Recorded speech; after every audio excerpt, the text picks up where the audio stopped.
On this worksheet called Filter, we've got 700 items here, 700 employee names, and we don't always want to see all the data. We might want to see, for example, just the full-time people, or just those people with a certain job rating, or maybe a combination of the two, or 3 items based on the field names that we see here. The filtering capability of Excel hides the data we don't want to see. Simply click within the data. Now, as with other database type features, as long as you know that your data has no empty rows or empty columns within the list, you do not have to select all the data before activating the filter capability. From the Home tab, you could start with the Sort and Filter button off to the right in the Editing group, and from there choose Filter, or maybe more directly, same number of clicks, go to the Data tab and choose Filter. This introduces filter arrows for each field. We only want to see the full-time people, for example. We'll click the arrow for status, and here's our list of all possibilities in the column. We can unselect them all and then check the box for full-time. Click OK. We're only viewing the full-time people. How many records does this represent? Lower left-hand corner of the screen, 393 of the 741 records.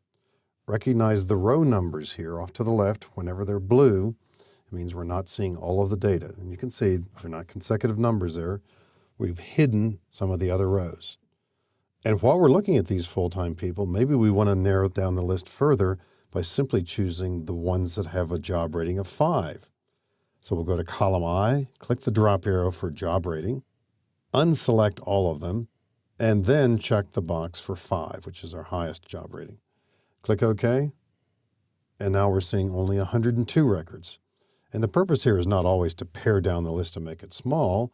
We're looking at the list of information that's important to us right now. If we only want to see those above a certain year in terms of experience, we can click the arrow for column F. And here it might be a little bit different. We're probably not trying to find people who've been here 8 years, 9 years, 10 years specifically. So we might want to go to number filters. Excel picks up the idea that this column has numbers in it. So we see number filters displayed to the right.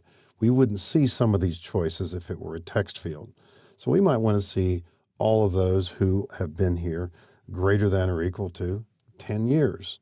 So we'll simply put in the 10 right here. And now the list is even shorter. It's down to 31. Possibly we want to print this or copy it somewhere. If we print this list now, we could go to Print Preview with Control F2, or we could go to the File command and choose Print and get a brief look of how that's going to appear on the printed page. We could certainly do that. Only the visible data would be printed. Let's escape from here. If we were to copy-paste this list, Excel picks up only the visible data. We don't have to worry about what's hidden there. So if we copy-paste this data, we will only see this data. None of the data in hidden rows will appear when we paste this data somewhere else. If we want to bring back all the data, we could certainly go to each column here and choose Select All, but if we've got a few columns active, and by the way, notice that if a column is being used in the filter, the icon, instead of being an arrow, actually has a filter icon on it. There's an icon here for status, and off to the right there's one under job rating, there's one under years. So those, you might say, are the active fields right now in the filter. If we want to bring back all of our data, simply use the clear button up above or turn off the filter. But let's say we want to do some more filtering, so let's clear the filter.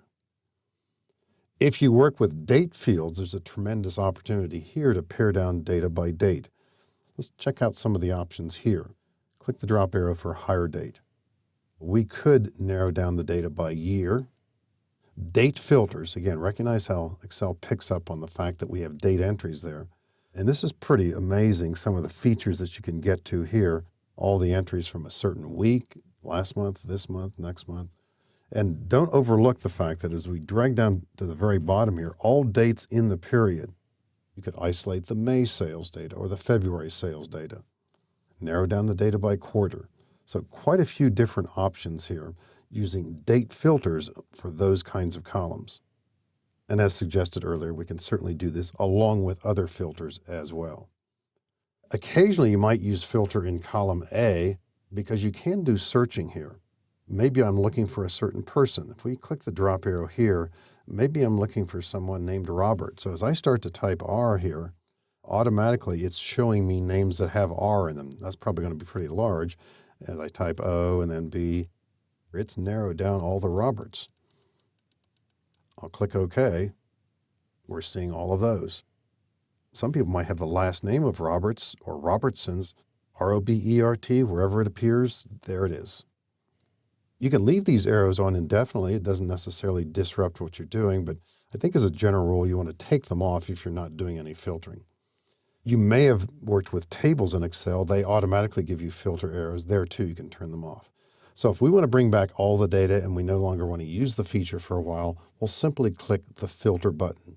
But I think you recognize that this feature gives us quick access to just the data we want to see by hiding the data we don't need right now.